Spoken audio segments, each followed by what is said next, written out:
Bitcoin es un superpoder, es como que te pica la araña de Spider. Tienes todo el superpoder, tienes todas las posibilidades, puedes hacer absolutamente todo. A partir de ahí tú puedes decidir si solo quieres usar ese superpoder para ponerte la máscara de Spider-Man y ir a Halloween, o si quieres saltar entre las torres en Nueva York, ¿no? En este episodio especial está con nosotros Álvaro de María, Cris Carrascosa, Lunaticoin y Jorge Soriano. Esto es una redefinición del derecho de propiedad. No es el pasivo de nadie, no está emitido por nadie, es el primer activo real digital. Como abogada necesito decir esto. Bitcoin y todo lo demás es lo que está regulado. Bitcoin no es tokenizar activos inmobiliarios, no, eso es otra cosa que son los mercados más financieros, que es lo que se está regulando, no Bitcoin. Y los que están fuera, que les gusta controlar mucho todo, eso no lo pueden tocar, porque no lo pueden sacar de ahí, vive ahí. Es una vuelta a la sensatez, es una esperanza, nos permite no tener que estar en el yugo de toda esta gente que no nos quiere nada bueno, ¿no? Lo que me enamoró a mí fue la parte más colaborativa de la gente, porque yo iba viajando por ahí a sitios donde desde luego esto era impensable. La gente te cogía sin conocerte nada y te explicaba, te ayudaba, te compartía información. Yo eso no lo he vivido nunca con nada. Bitcoin en autocustodia es una propiedad inconfiscable. Te pasa cualquier tipo de situación en tu vida y necesitas acudir a una fuente de riqueza. Pues puedes hacerte una mochilita ahí por lo que pueda pasar. Es una serie de ventajas que no puedes hacer ese tipo de cosas con ningún otro activo. Creo que tenemos una técnica legislativa pésima. Es todo parte del mismo problema que se arreglaría con una normativa sencillita, Clara. O sea, cortita y al pie. Ojalá llegue un día donde todo el mundo tenga la autocustodia y todo el mundo lo gestione, sepa hacerlo de forma sencilla. Eso sería maravilloso, pero creo que es una transición. Y pensar que esto puede pasar de la noche a la mañana, generalizando, es muy complicado. Luego vendría también el tema de la fiscalidad, que la gente tiene mucha preocupación de decir, oye, ¿qué pasa aquí? Esto si luego lo quiero vender por cualquier cosa. ¿Cómo ves esta fase que estamos viviendo ahora mismo en 2025 de que la gente, los que ya saben de Bitcoin, se están replanteando muchas preguntas de estas?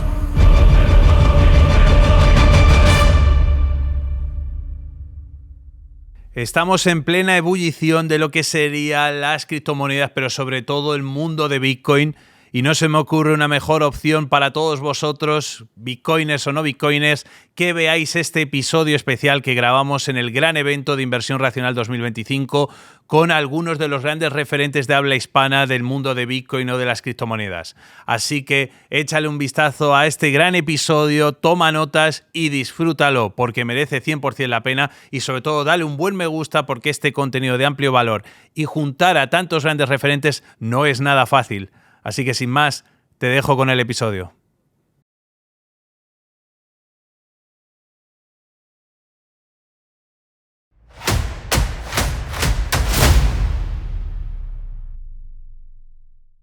Nos toca hablar de Bitcoin, además con el señor que acaba de llegar a la Casa Blanca. Hablaremos de decepciones o no decepciones de todo esto. Yo tengo que reconocer que el tema de Bitcoin he aprendido una auténtica barbaridad con esta gente y con la que no ha podido venir, porque hemos hecho muchísimos episodios sobre Bitcoin, más que casi de ninguna temática, y yo creo que era por la gran incultura financiera que yo ya veía de base en la mayoría de instrumentos. En Bitcoin era por 10, ¿vale? Y era una pregunta que todo el mundo nos hace continuamente cuando se acerca o hablamos sobre Bitcoin. ¿Qué es eso de los Bitcoins? ¿Esto cómo va? ¿Esto tal? Ya los que estáis aquí, muchos de vosotros ya venís curtidos, ¿no? Pero sobre todo también esta charla y esta mesa redonda es para la gente que todavía no ve muy claras las ventajas de Bitcoin y todo el ecosistema y lo que va a venir también a nivel de regulación, etcétera. Está conmigo Álvaro, está conmigo también Cris, está Luna, está Jorge. Voy a empezar por Álvaro y siempre hago la primera pregunta de rigor, que es la pregunta que estaréis hartos de que os pregunten continuamente, ¿no? Pero ¿qué es para ti Bitcoin, Álvaro? Para mí Bitcoin es un registro de la propiedad en el que nosotros podemos mover unas monedas dentro de ese registro, ¿no? Y estas monedas las podemos mover, las podemos firmar en las órdenes de gasto mediante una derivada de un conjunto de palabras. Esto puede no parecer mucho, pero es el primer registro de la propiedad que hace depender la propiedad del conocimiento. Y como el control sobre ese registro de la propiedad no está centralizado, pues es el primer tipo de propiedad absoluta que hemos conocido hasta ahora, porque podemos tener una propiedad secreta que no puede conocer nadie más y que tampoco pueden manipular. Entonces es una cosa fascinante, ¿no? Tanto desde el punto de vista conceptual, ¿no? A mí es lo que más me ha fascinado con mucha diferencia, ¿no? La parte conceptual de Bitcoin, como desde el punto de vista práctico, ¿no? Es el primer tipo de propiedad que puede escapar al control de los estados.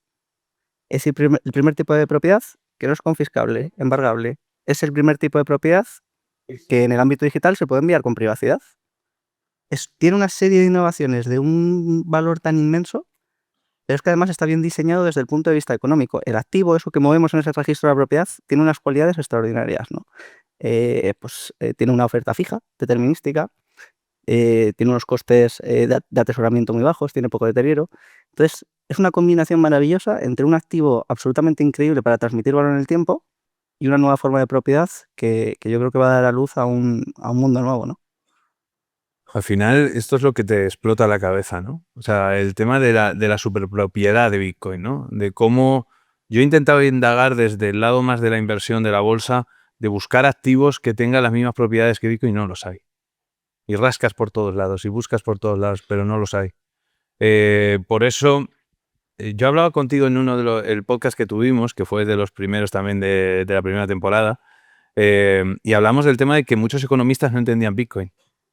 Creo que poco a poco los empiezan a entender a base de martillo pilón, a base de nada más que divulgar sobre ello, ¿no? Hay que provocarles un poquito, ¿no? Por aquí está también Gustavo, que es uno de los que ha hecho los deberes, ¿no? Bueno, él ya ha estado provocado, él ya ha tenido su sesión. Pero les vas provocando y van entrando poco a poco, ¿no? Y yo lo veo cada vez más, ¿no? Pues Daniel Fernández, Juan Ramón Rayo, cada vez están entrando muchos más economistas, ¿no?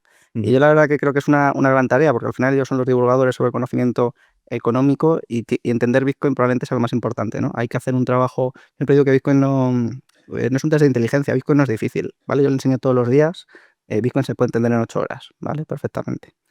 Es un test de ego. Tienes que asumir que durante 16 años se te ha escapado una de las cosas más importantes que ha pasado en la historia de la humanidad. Y cuando lo reconoces, empiezas a hacer los deberes, ¿no? Y eso es un test de ego, no es un test de inteligencia. Luego, Bitcoin es fácil, ¿vale? Relativamente fácil. Cuando te lo enseñan bien, cuando vas bien guiado, cuando vas bien dirigido. Si no, pues a mí me llevó mucho tiempo entenderlo porque no había esa estructuración del conocimiento, ¿no? Cris y Luna, yo ya os tengo que dar la tarjeta al hormiguero o algo, ¿eh? Ya conmigo ya lleváis 3 con este. Cris, ¿qué es para ti Bitcoin? A ver, después de la explicación que ha dado Álvaro, yo voy a ir más a mi experiencia personal. Para mí, Bitcoin ha supuesto la primera forma de manifestación de desobediencia civil que además protege al propio ciudadano que ejerce esa desobediencia, ¿no? Y creo que es innegable que al final todos nos vamos a aproximar a Bitcoin como cualquier cosa con el gorro de los sesgos que tenemos profesionales. Los economistas desde el suyo, yo como abogada, pues a mí me explotó la cabeza el día en que entendí cómo funcionaba. Yo descubrí Bitcoin en 2014 y me costó 3 meses entenderlo. Lo de las 8 horas a día de hoy puede ser posible, a mí me costó 3 meses y el día que lo entendí, de hecho yo yo me enfoqué solo a trabajar en lo que son criptoactivos y Bitcoin, cuando entendí cómo funcionaban porque pensé, esto es irregulable, o sea, tú puedes regular, pero Bitcoin tiene unas propiedades que si un ciudadano sabe cómo tener su riqueza en Bitcoin y hacerse invisible, es básicamente imposible para un sistema descubrirlo, ¿no? O sea, hay formas muy, muy, muy, muy radicales de averiguarlo que rozarían lo ilegal, o sea, que sería irregulable. Entonces, para mí, ¿qué ha supuesto? Yo te reconozco que invertí la primera vez por la descentralización. Me pareció un sistema de incentivos bestial. Nunca había visto un sistema de incentivos tan bien engranado y que funcionase de una manera coordinada pero descentralizada. Siempre había estado acostumbrada pues, al sistema en el que vivimos, ¿no? Un sistema jerárquico donde uno manda, luego manda el de abajo, luego el de más abajo, luego 7, luego 15, pero nunca había visto algo que funcionase sin que nadie realmente mandase. Todos mandan un poquito y funciona. Eso fue lo que a mí me hizo invertir. No he invertido nada más en mi vida, o sea, no tengo un perfil inversor, para nada. Soy la típica abogada que no invierte en nada. Bueno, pues ya hablaremos. Claro.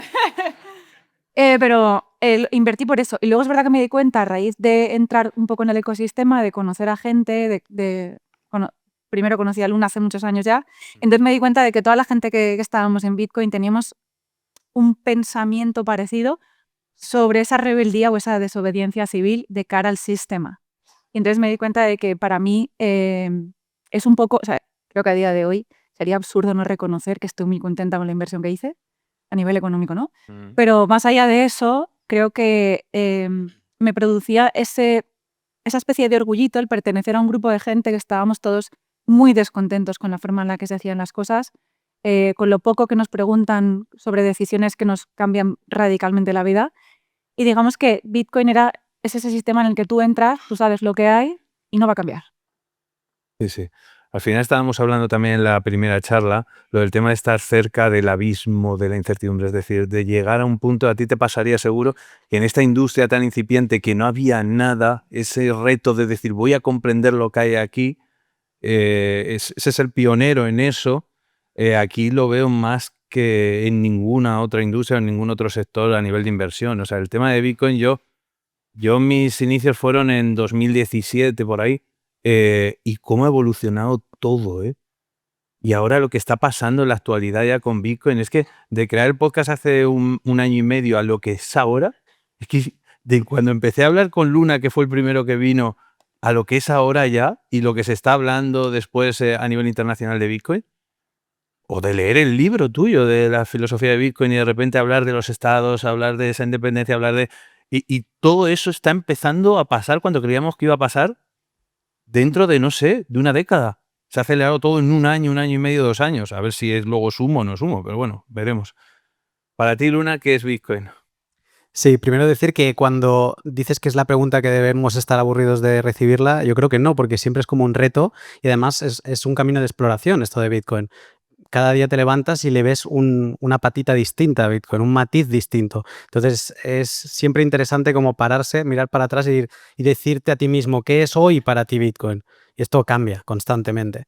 Entonces, bueno, para complementar un poco lo que se ha dicho, yo diré que no somos conscientes que a finales del siglo XIX descubrimos un mundo que era el mundo que va a través de un cable eléctrico. Con el telégrafo empezamos a ver que podemos mandar información a mucha distancia sin tener que nosotros desplazarnos, cuando lo más rápido que había era ir a caballo, ¿no? El Pony Express y todo aquello. Entonces, esto, todos los que estáis aquí, tengáis Bitcoin o no, ya sabéis que la electricidad e Internet cambió la forma en que el dinero, las acciones, la información se mueve. La puerta a este nuevo mundo se abrió, el portal, como Stargate, se abrió en los 70, cuando ya se creó Internet. Y llegó de forma popular en los 90 a principio a todo el mundo. ¿Y por qué digo todo esto? Porque hemos descubierto un nuevo mundo, pero a nivel dinero, a nivel valor, a nivel comunicación, solo estamos utilizando este mundo como un puente de aceleración. Yo vengo con una información que tengo fuera, véase un registro en un banco, este señor me ha depositado 1.000 euros en esta cuenta y ahora este señor lo quiere mandar a una cuenta de Alemania. Entonces yo me conecto a este mundo digital, paso esta información se desconecta del mundo digital ya en Alemania y se acredita esa transferencia. Pero si te fijas, todo el tránsito era solo de un puente, ¿no? De pasada. Bien, pues en 2008 se teoriza, en 2009 echa a andar, se crea la primera materia prima nativa digital. Como el oro la habíamos descubierto, se había monetizado con el tiempo, se había descubierto que ese era el mejor activo a monetizar, pues ahí se crea la primera que es nativa, que no es un cruce, no, vive ahí. Y es una materia prima. ¿Cuál? Pues si miras en la tabla periódica, es el elemento 0, porque no tiene masa atómica, tiene 0 protones, solo son electrones. Así que por lo tanto es el elemento 0. Y hay el hidrógeno, y en la tabla periódica también tenemos la plata, el oro, pues otro elemento más, con unas características concretas. Que como decía Álvaro, encima, el que lo crea, el que lo descubre, no sé, siempre es una discusión, le pone unas propiedades que lo acercan mucho al oro, lo convierten en finito, y eso pues le da unas características de monetización, ¿no? Entonces, ¿qué es para mí Bitcoin hoy? Pues Bitcoin es, primero de todo, en un mundo donde toda esta parte digital se había utilizado para capturarnos más, para controlarnos más, para llevar un registro de todos nuestros movimientos, de cada vez que cruzamos el puente, saber dónde lo has cruzado y por qué lo has cruzado, y cuál es tu nombre y tu DNI, y por qué lo cruzaste, ¿no? Se ha utilizado solo para eso, pues Bitcoin es una vuelta a la sensatez de crearnos una cosa que es nativa, no cruza ningún puente, vive ahí, Y los que están fuera, que les gusta controlar mucho todo, eso no lo pueden tocar, porque no lo pueden sacar de ahí. Vive ahí. Entonces, es una vuelta a la sensatez, es esperanza, porque nos permite, digamos, no tener que estar en el yugo de toda esta gente que no nos quiere nada bueno, ¿no? Pero es tan sencillo como eso, es una materia prima digital, como el oro, pero en digital. Me ha gustado mucho la palabra esperanza. O sea, en un mundo financiero en el que sientes el control, esa esperanza, ese brillo, ¿no? Naranja al final, ¿no? En el de algo de libertad que todavía queda en este mundo, creo que es precioso. O sea, y para la gente que le gusta las finanzas, que le gusta la inversión, que quiere ser un poco más libre, yo creo que el tema de Bitcoin te abre esa compuerta, ¿no? Ya veremos si en el futuro sigue, ¿no? Libre, pero por ahora es bonito verlo así. Vivimos en un momento donde cada movimiento de un euro que hacemos en nuestra cuenta bancaria, ya tenemos en nuestra mente, ya tenemos aceptado que sabemos que hay gente que lo está mirando. Y nos preguntamos si esa transferencia, si ese movimiento va a tener repercusiones fiscales o incluso políticas, porque si haces una donación a depende de qué asociación, a lo mejor el gobierno de turno te puede apretar por ahí. O sea, qué mal lo hemos hecho, que hemos aprovechado la digitalización del mundo, esta descubierta de este mundo digital, lo hemos aprovechado solo para mover valor de una forma tan controlada. Y por eso Bitcoin es esperanza, porque nos permite mover valor sin tener que preocuparme. Yo llevo bastantes años cancelando deudas, haciendo pagos, sin tenerme que preocupar de quién pueda estar mirando o no mirando. Se hace y ya está. Y eso es como vivía la gente antes. Jorge, ¿qué es para ti Bitcoin? No sabes lo jodido que es decir esto después de que estos tres señores lo hayan dicho, ¿vale? Vayan por delante. Yo lo primero que quería decir es que se agradece mucho que la pregunta sea ¿qué es para ti Bitcoin? Y no ¿qué es para ti cripto? ¿Vale? Lo veníamos comentando porque en un mundo en el que hay tanto ruido y tanta cosa, que se especifique, ¿no? Bitcoin. Vamos a hablar de Bitcoin como algo diferente y lo demás es lo demás, ¿vale? A mí una cosa que me fascina, por no repetirme, estoy de acuerdo con todo lo que han dicho, obviamente, es la cantidad de definiciones que te puede dar esto. Y que todas, si las habéis escuchado, hostia, tienen sentido. Y cada una ha sido diferente de la anterior, ¿vale? Y todas tienen sentido. Creo que podríamos escuchar unas cuantas más de mucha gente y súper inteligente que hay, que lo escuchas y dices, oye, pues también me cuadra, ¿no? Y eso me parece maravilloso viniendo de algo que es tan potente y a la vez cabe en una cajita tan pequeña. Porque el white paper de Bitcoin, ¿qué tiene? ¿Cuántas páginas tiene? 9 páginas. Que algo que cuando lo explicas, la pasión que desata, creo que los problemas que puede resolver, lo que es capaz de cambiar a nivel mundial, quepa en 9 páginas, es increíble, ¿vale? Entonces yo siempre digo que al final mi definición de Bitcoin es una, y estoy muy de acuerdo con Luna, me va cambiando. No es la misma cuando empecé que cuando va pasando, ¿no? Y mola ver cómo te vas yendo hacia un sitio, luego vuelves y demás. Y para mí es un poco el cúmulo de cosas que he escuchado. Y te lo dije en el podcast contigo, para mí es una nueva forma de dinero, es una nueva forma de interactuar con el dinero, de entender el dinero, de relacionarme con el dinero, que es única y que por primera vez no depende de alguien en concreto, ¿no? Alguien, una corporación, una persona.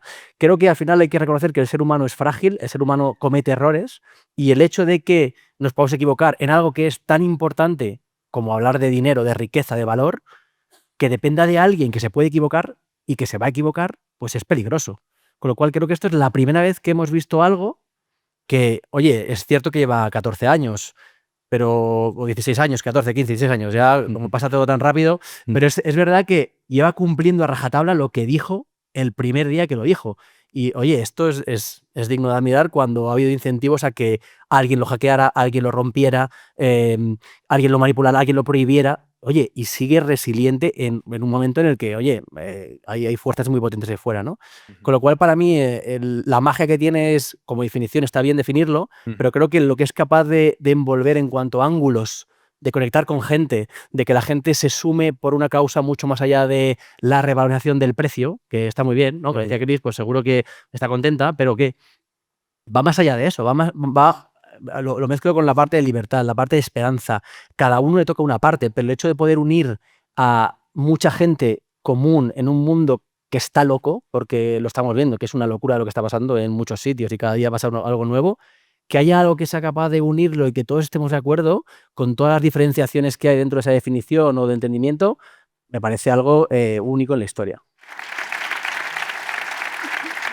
Si queréis que vuestro dinero trabaje para vosotros sin tener que estar pegados a las gráficas todo el día, Cryptan es una opción muy top. Es un exchange español regulado en España y dedicado a acercar el mundo tradicional al mundo cripto. Su producto estrella es la cuenta Earn, que ofrece hasta un 10% de rentabilidad anual y que puede ser hasta un 13,5% anual si utilizas el código que hay abajo tanto en la parte de la descripción como en el comentario fijado. Su principal objetivo es ofrecer experiencias sencillas y seguras al comprar y vender y almacenar activos digitales. Además, cumple con los requisitos para comercio de activos digitales del Banco de España y el ISO 27001 en cuanto a la seguridad. Detrás de este proyecto hay grandes inversores como Juan Roch, presidente de Mercadona, y José María Castellano, vicepresidente de Inditex, entre otros. La verdad es que eso da muchísima confianza. Y ahora viene lo que realmente da tranquilidad. Por un lado tiene la custodia fiduciaria con BitGo, para la custodia de las criptomonedas de sus usuarios. Además, tiene un seguro de 250 millones de dólares para cubrir posibles robos o pérdidas de claves privadas. Además, hay una separación total entre los fondos de los usuarios y las operaciones de las empresas, así que tu dinero está siempre bien protegido. Y por si fuera poco, las comisiones están ajustadas, así que es muy buena opción si estás pensando en entrar en el mundo cripto sin complicarte la vida. Así que métete en la parte de la descripción, pincha en el enlace que tienes a continuación y también en el comentario fijado y empieza tus primeros pasos con Cryptan. Os voy a preguntar cómo caíste por la madriguera. ¿Por qué caíste tú por la madriguera? Ese es un término que utilizo mucho ahora ya en el podcast, porque es que me parece increíble. O sea, lo de caer por la madriguera es como... Se puede utilizar para tantas cosas, pero el tema de Bitcoin es que es inabarcable. Pero mira, está por ahí sentado al lado de mi mujer, o sea que... yo ya le di mucho tiempo a Bitcoin, o sea, le di muchas vueltas antes de entenderlo. En 2016 aproximadamente, pues ya estaba planteándome si hacía mi TFM sobre Bitcoin o no, o sea, sobre este tipo de temas. Al final me decanté por otro, porque yo aquí donde me veis estaba opositando inspector de entidades de crédito del Banco de España. Qué bien. Eso es un cambio de 0 a 1, como dice Peter Thiel. Cosas de la vida, ¿no? Y finalmente me decanté por temas de auditoría de bancos, ¿no? Y es que cuando lo estudié, cuando me acerqué a ello, pues está todo el tema de la tecnología blockchain y a la gente se le llenaba la boca con la tecnología blockchain, ¿no? Y era así como una cosa muy, muy, muy importante, y eso era como la tecnología que iba por detrás. Y dicen, bueno, pues esta tecnología que hay por detrás, pues podría haber otras criptomonedas que traen competencia y tal, y ahí cómo vas a saber cuál es la buena, ¿no? O sea, al final lo revolucionario aquí está en la tecnología blockchain, ¿no? Pues eso a mí es el error más caro de mi vida, con mucha diferencia, ¿no? Que es el no haber profundizado un poquito más, ¿no? Y darte cuenta de que no, de que eso es completamente relevante dentro del sistema de Bitcoin, ¿no? Y que eso no es lo revolucionario ni tiene nada que ver, ¿no? Entonces, Emérito Quintana hizo... Yo ya iba dándole vueltas a Bitcoin, yo soy muy obsesivo a la hora de estudiar, ¿no? Hice un podcast con Adolfo Contreras, con Manuel Polavieja, y ahí me hizo clic completamente, ¿no? Fui capaz de unir todas las piezas que yo llevaba mucho tiempo dándole vueltas, estudiando, y dije, joder, esto es exactamente lo que es Bitcoin, ¿no? Y ahí fue cuando todo lo que yo le había dado vueltas, había estudiado, había tal, lo conecté y dijo, esto es una redefinición del derecho de propiedad. Esto es una nueva clase de activo, ¿no? Como muy bien decía Luna, que de hecho es un activo real digital, es el primer activo real digital, ¿no? Porque no es el pasivo de nadie, no está emitido por nadie, ¿no? Entonces es un activo real, ¿no? Esto es muy duro, ¿no? Porque todos los activos digitales son emitidos por alguien. Todos están controlados por alguien, porque tenemos un problema en el ámbito digital que es el problema del doble gasto, ¿no? Tú tienes que evitar que alguien gaste el mismo conjunto de datos varias veces, porque un conjunto de datos es replicable, ¿no? Entonces pones a un tercero a controlarlo. Pues es que esos son los problemas que busca resolver Bitcoin y que resuelve solo Bitcoin, ¿no? El problema del doble gasto y el problema del tercero de confianza. Y son problemas del ámbito digital gigantescos, históricos. Pues eso es lo que resuelve Bitcoin. El ser capaz de ser un activo real digital, que no es un activo emitido por ningún otro. ¿Cómo consigues que un conjunto de datos no sea replicable sin que haya un tercero que lo controle? Pues eso es lo que es capaz de resolver, ¿no? Entonces, claro, pues fui hilando y me di cuenta de que pues, era una de las cosas más importantes que habían pasado en la historia de la humanidad, que era el primer tipo de propiedad al margen de los estados. Y claro, eso tiene unas repercusiones a nivel histórico gigantescas, ¿no? Yo lo suelo equiparar a la pólvora porque es que me parece igual, ¿no? Es decir, si esto es todo como quitarle el tapón a la bañera, ¿no? Es que si de repente tienes una cosa que no controlan los estados, que no pueden controlar, que se escapa a su control. Cuando tú ves eso, dices tú, bueno, tarde o temprano el resto de la población irá llegando a las mismas conclusiones, ¿no? Hoy se ve que algo de esto ha pasado, ¿no? Porque está la sala llena, ¿no? Está la sala llena, este señor ha pasado de 0 a 300 y pico mil suscriptores, ¿no? Algo de esto está pasando. El resto de la gente está llegando, está entendiendo poco a poco todo esto, ¿no? Entonces, yo me sigo manteniendo las tesis, ¿no? Va a haber cambios enteramente sociales y políticos, por supuesto también económicos, gracias a que tenemos un nuevo registro de la propiedad de Bitcoin, no de activos tokenizados ni cosas de ese estilo, que nos permite mantenernos completamente al margen del sistema estatal, ¿no? Y eso yo creo que es lo más importante, de las cosas más importantes que pasan en nuestras vidas. Amén. Además es que abre unas puertas. Ya os he dicho al principio de este evento que a mí esto de luchar contra el sistema me pone a 100, ¿vale? Y si encima me das una herramienta, como está hablando Álvaro, en la que todo está por ver, en la que es un reto directo ante el sistema, ¿qué pasa? Que ese sistema lo va a intentar copar de 1000 maneras posibles, que ahora discutiremos un poquito sobre esto, ¿no? Y hasta qué punto va a seguir siendo libertario o no. ¿Cómo caíste tú por la madriguera, Cris? Yo caí por pura casualidad. Yo trabajaba en un gran despacho. Ya sabéis que en estos sitios, pues aparte de trabajar, te piden cosas como escribir artículos para lo que sea. Mm. Yo hacía software, o sea, yo estaba especializada en derecho tecnológico y hacía software. Y claro, estaba ya cansada de hacer artículos sobre contratos de outsourcing, internet, y me puse a buscar literalmente en Google qué puedo escribir. Ujú. Y trasteando encontré Bitcoin. Claro, año 2014, lo que yo encontré sobre Bitcoin estaba en inglés y eran 3 cosas. Bueno, el white paper, obviamente, y 2 artículos más. Primera lectura del white paper, o sea, me atravesó. No pillé ni media. Y dije, Todos. no. Luego conseguí entender lo de la criptografía asimétrica y el sistema de wallets. Y dije, wow, esto ya me mola. Yo siempre he sido muy, muy, muy techie. Tuve una adolescencia muy gamer, entonces todo esto a mí me provoca. Me hice mis dibujos, llegaba el día siguiente al trabajo. Oye, el artículo, espérate. Me lo volví a leer y cuando... O sea, siempre cuento esta historia porque no pega nada en mi trayectoria vital. Ujú. Cuando lo entendí que me hizo clic, pasaron 2 cosas. Ese día me dio la peor migraña de mi vida, literal, Ujú. y la segunda es que dejé mi trabajo. Porque pensé, ahí fuera hay un montón de gente trabajando, en aquel momento era sobre Bitcoin, construyendo proyectos sobre Bitcoin sin ningún tipo de regulación. Y yo soy muy fan, siempre suelo ser la aguafiestas de la sala porque soy la que defiende todo esto. Pero pensé, si toda esta gente lo está haciendo sin ningún marco al que agarrarse, se lo estamos poniendo muy fácil al sistema para que cree una normativa que sea totalmente contraria a lo que se está haciendo y con la legitimidad que les estamos dando como reguladores, Ujú. van a venir y te van a decir, no, es que esto es ilegal, cierra. Entonces dije, antes de que pase eso, voy a ir yo a hablar con proyectos que me quieran admitir como parte de su equipo, a construir sobre todo proyectos resilientes. Lo hice, me mudé de mi ciudad natal, que era Valencia, me fui a Madrid para intentar encontrar más ecosistema, de ahí me puse a viajar. Encontré desarrolladores core, sobre todo de Ethereum, que en aquel momento te decían eso de, no hombre, esto se hace en la blockchain y esto no tiene ninguna regulación. Y yo le decía, guau, aquí hay mucho que hacer. Entonces lo intentábamos bajar a tierra y básicamente lo que en ese momento hice fue ayudar a que la gente desarrollase sus proyectos tecnológicos sin marco regulatorio, pero con lo más parecido a lo que había establecido, simplemente para que luego no viniese un regulador a decirles, esto no funciona.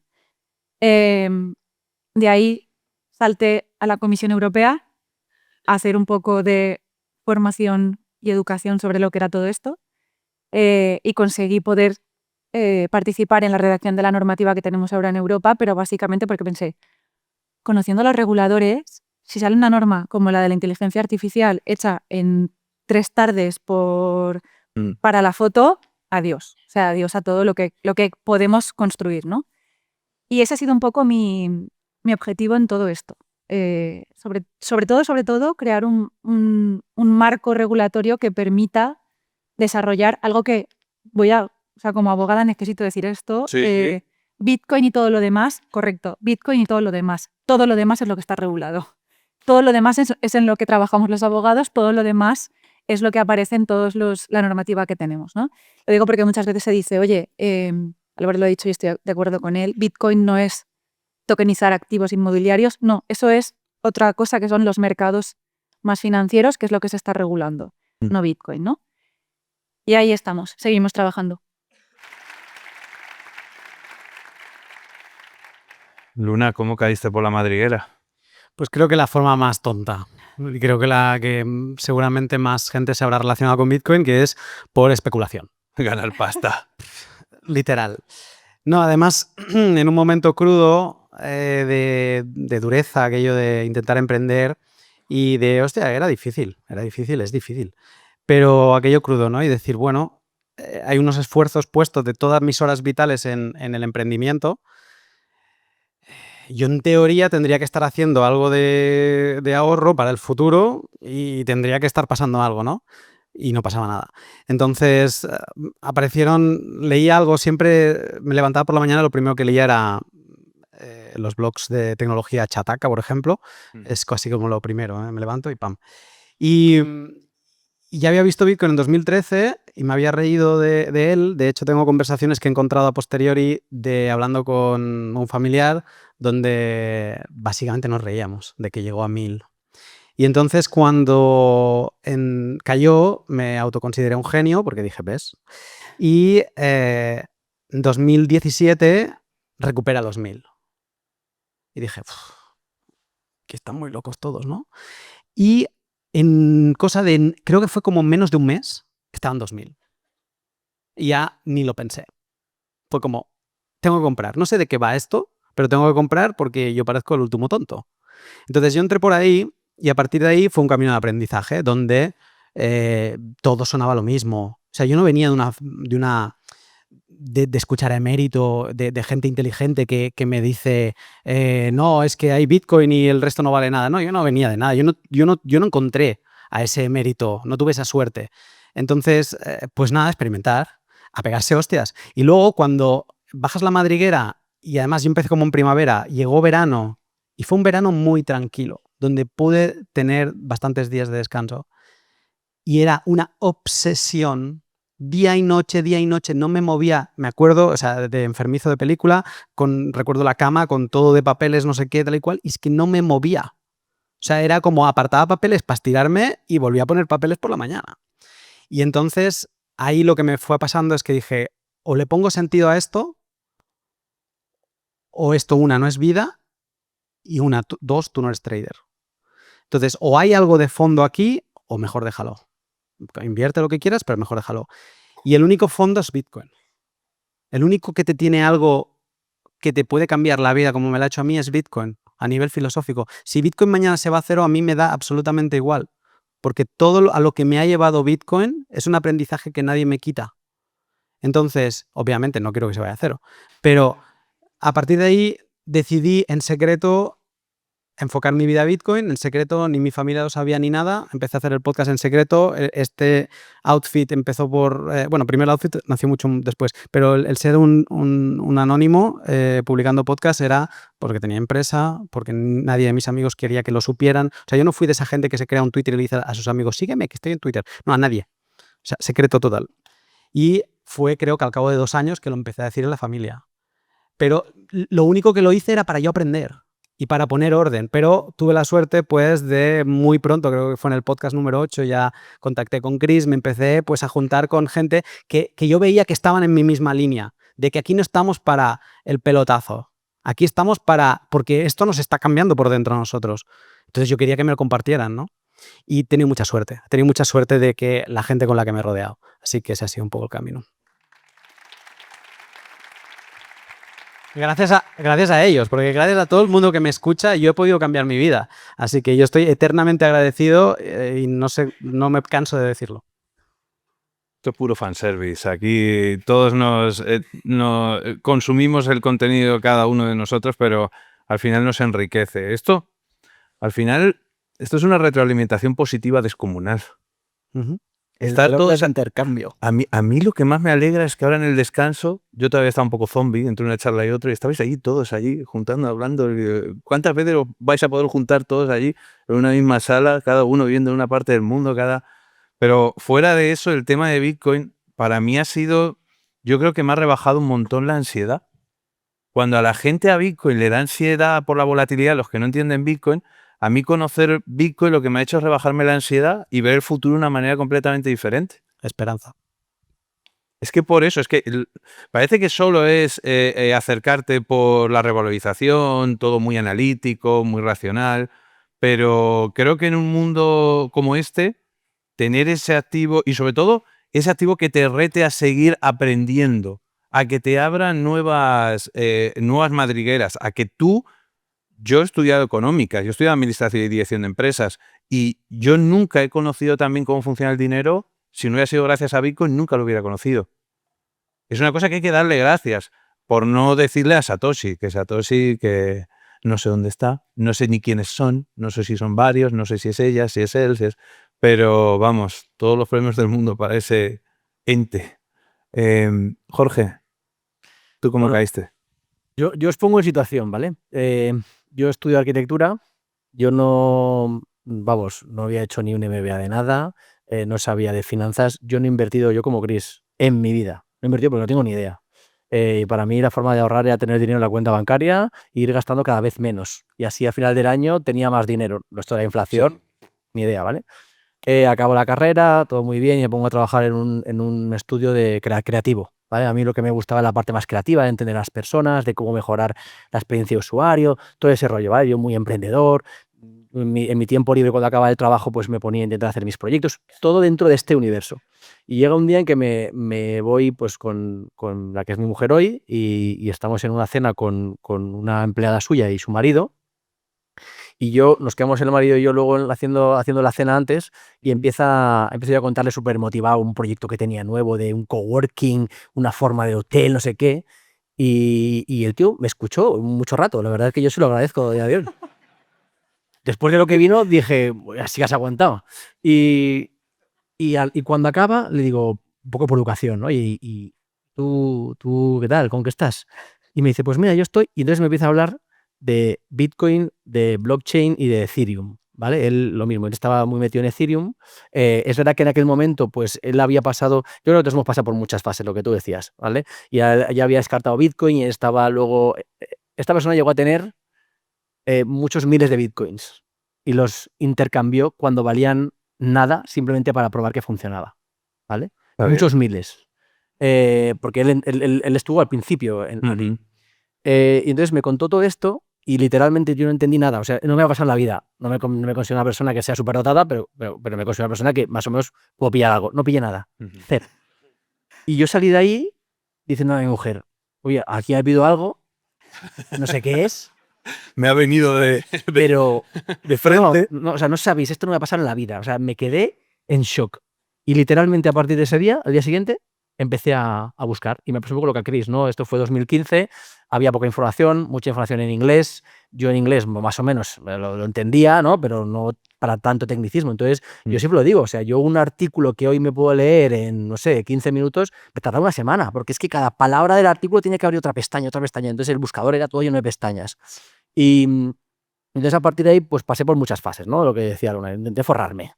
Me hice trader, o sea, yo me hacía mis gráficas, os lo podéis imaginar, o sea, sin tener ni idea de nada. No, pues yo creo que esta resistencia, este soporte, perdí pasta. Entonces al final, pues a base de, a mí, tú fuiste 8 horas, 3 meses, yo 3 años, ¿vale? Y al final, pues saqué un poco como mis conclusiones. Y ya por lo menos el decidir, oye, quiero dedicarme a esto, dejarme todo lo demás, pero basándome en lo que yo creía, porque al final si me dejo llevar por lo que dice el de al lado, había tanto ruido, y uno decía una cosa, el otro otra, cambiaba todo muy rápido, yo iba loco y dije, mira, esto es lo que yo creo y voy por aquí, ¿no? Y ahí fue cuando por fin entendí todo este concepto más filosófico de Bitcoin y realmente lo que me enamoró a mí fue la parte más colaborativa de la gente.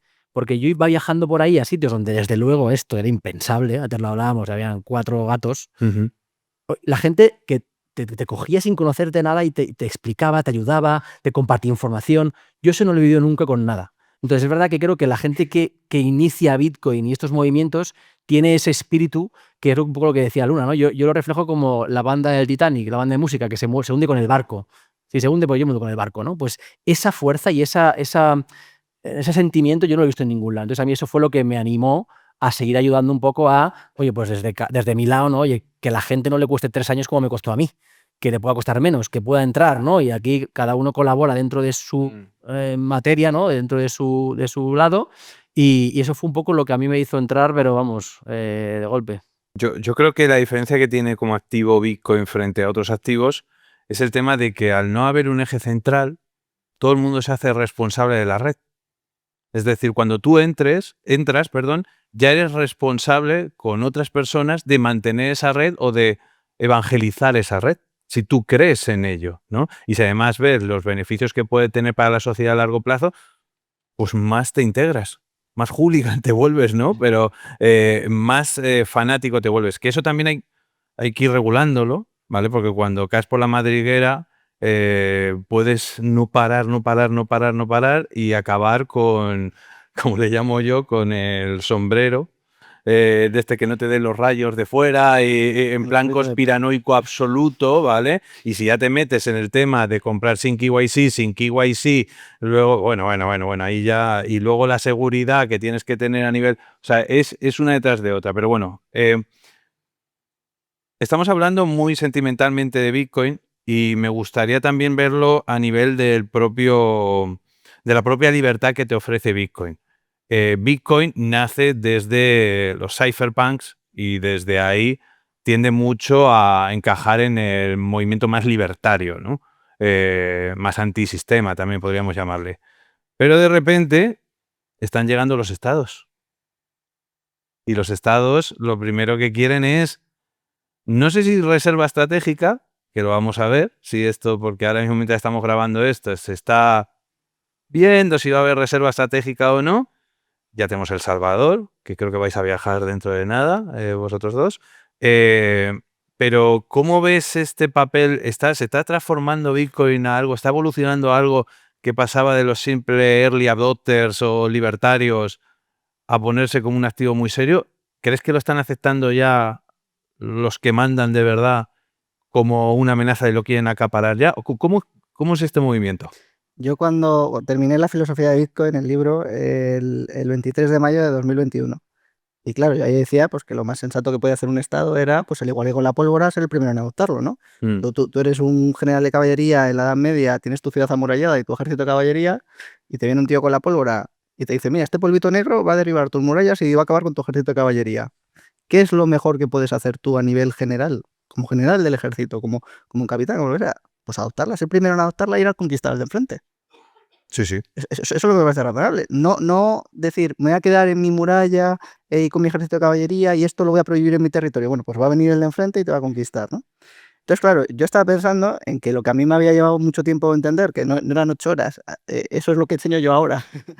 Si tú ya lo dijo condensado. Yo estuve 6-8 horas al día durante 2 años estudiando Bitcoin, ¿no? O sea, el trabajo era muy difícil antes porque lo que decía, ¿no? Es que no había una estructuración del conocimiento sobre Bitcoin, era muy difícil, muy complicado, ¿no? Entonces, claro, yo pensaba, digo, bueno, lo que a mí me ha llevado tanto tiempo, a los estados les llevará 10 años. Yo aquí súper... Claro, ¿qué pasa? Antes de publicarlo yo ya había hecho el libro, ya había hecho El Salvador el anuncio. Ya ves cómo se mueve, ¿no? Luego publiqué un artículo también hace un par de años diciendo que en Estados Unidos habría un presidente pro Bitcoin. Pero yo pensando para dentro de una década. Jamás pensé que lo veríamos tan rápido, ¿no? Entonces las cosas van mucho más rápido, porque efectivamente es una cuestión de teoría de juegos, ¿no? Tiene mucho más sentido si esto es mejor. ¿En qué sentido es mejor? Es un mejor activo para transportarlo en el tiempo. Si esto es mejor y yo lo atesoro, en el futuro voy a poder comprar la empresa del otro país o voy a poder mejorar la solvencia de mi estado, de mis empresas o de los que sean. El principal incentivo de un estado es a atesorarlo, tanto él como sus ciudadanos, a enseñarlo, al igual que con la pólvora, ¿no? Entonces, claro, cuando lo ves de esa manera, pues va a tener un papel muy importante. Pero claro, al mismo tiempo que lo adoptan, le dan una legitimidad a algo que para ellos puede ser muy peligroso, ¿no? En el sentido de que Bitcoin, para los estados de alguna manera, representa esencialmente 2 amenazas, ¿no? por un lado, representa una amenaza a su control sobre la propiedad, porque es el primer tipo de propiedad que no controlan, ¿no? Claro, si esto los ciudadanos se dan cuenta, pues puede llegar a ser un desafío muy importante para ellos, ¿no? Porque por abajo les quita el control sobre lo que pueden fiscalizar. Esto, pues bueno, a lo mejor no os lo planteáis como una cosa tan seria, ¿no? En el Leviatán, Thomas Hobbes, que es el libro sobre el que se construye sobre la teoría del Estado, ¿no? En el capítulo 29, sobre las causas que tienden a la disolución del Estado, dice, si los ciudadanos tienen absoluta propiedad sobre sus bienes, el Estado desaparece. Esto lo dice Hobbes, no lo digo yo, que yo también lo digo, pero pero yo no sé, ¿no? Entonces, claro, esto tiene unas repercusiones gigantescas. Pero es que si Bitcoin efectivamente es un activo para transportar valor en el tiempo mejor que otras alternativas, si los ciudadanos, los estados, las empresas empiezan a demandar este activo frente al dinero, no frente al dinero a corto plazo, no, frente al dinero, y frente sobre todo al dinero a largo, frente a la deuda pública a largo plazo, esto es un problema de tensión financiera muy fuerte para los estados, porque van a tener que subir los tipos de interés y ya están extremadamente endeudados, ¿no?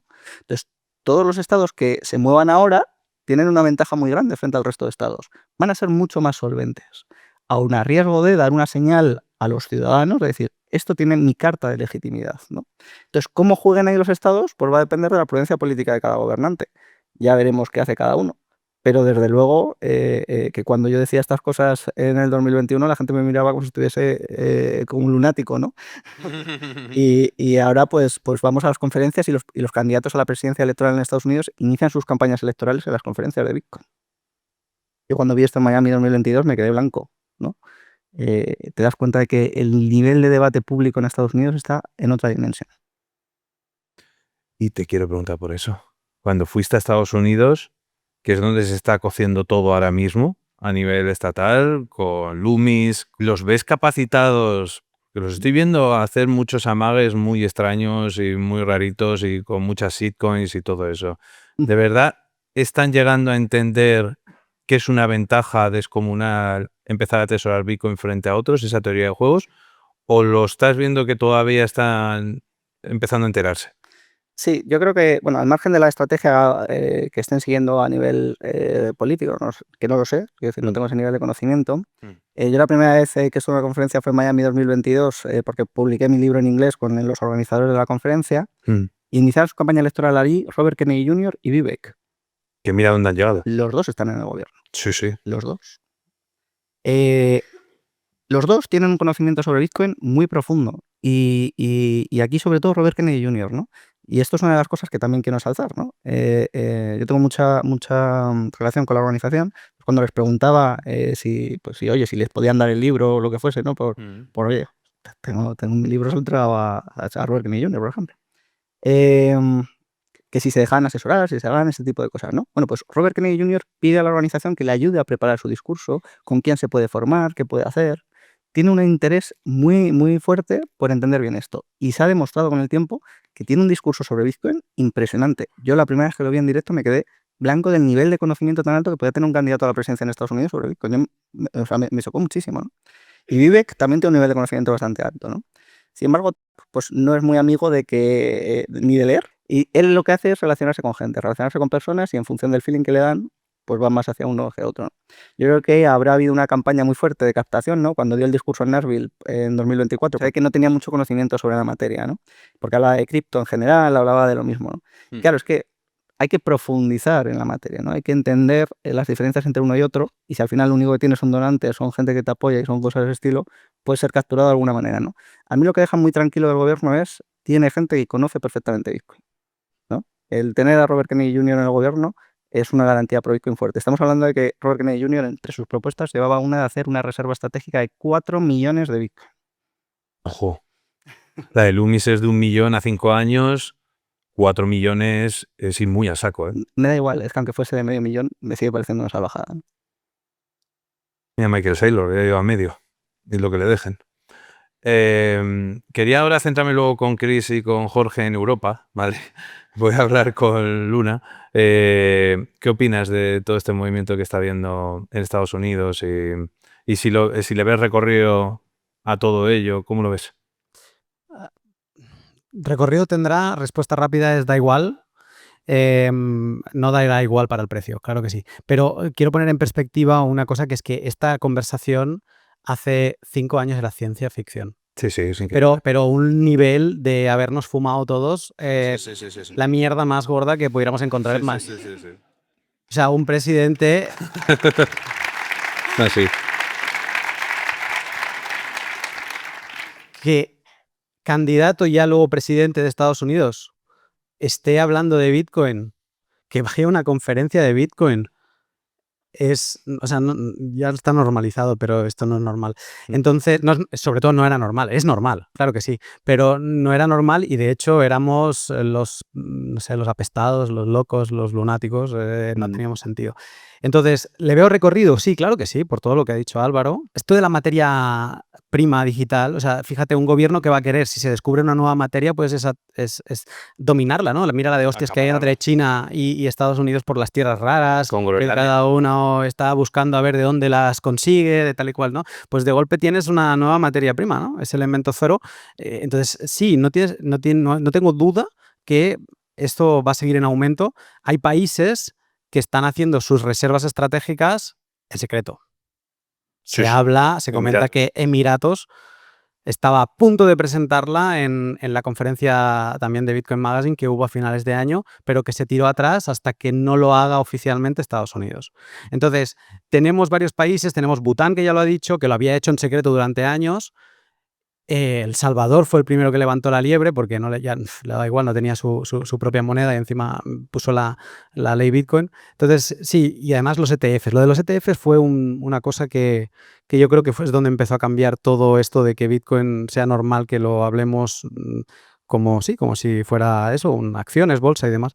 El hecho de que los ETFs arrancaran en enero de 2024, yo ahí es donde he visto un cambio de eso, de ser apestado a de golpe, oye, háblame de esto de Bitcoin. Entonces, va a ir en aumento. A mucha gente le preocupa que esto vaya a hacer perder la esencia de Bitcoin. No nos tenemos que preocupar. Va a haber algún problemita con esto, pero no nos tenemos que preocupar porque Bitcoin es dinero para tu enemigo. Es decir, tienes que estar preparado para que cualquier persona lo tenga y si te da miedo, tienes que seguir leyendo un poco más. O sea, la gracia de Bitcoin es que es eso, es que da igual quién lo utilice, porque la esencia de Bitcoin no se puede cambiar. Porque no depende de que un estado muy poderoso tenga muchos Bitcoin. Esto es algo que si vienes del mundo de la bolsa, quizá piensas que si tienes muchas acciones tienes poder de decisión sobre lo que va a hacer la empresa. Esto no va así. Tú puedes ser el mayor tenedor de Bitcoin, que no porque a ti te guste que el número de Bitcoins que existen en circulación pase de 21 a 23, que me imagino que si tienes muchos Bitcoin no te interesará, pero pongámoslo, es que da igual lo que a ti te guste. Da absolutamente igual, porque lo único que puedes conseguir con una cosa de estas es que Bitcoin se deprecie y eso no vas a querer, ¿no? Entonces, lo que hizo Satoshi es digno de estudio en muchas materias, pero en alineación de incentivos requeriría un máster de 4 años o más. O sea, él no sé cómo, bueno, era una persona muy estudiada, pero es acojonante. No suframos, son bienvenidos todo el mundo, todos los tipos de actores que quieran entrar que vengan, que Bitcoin está para eso.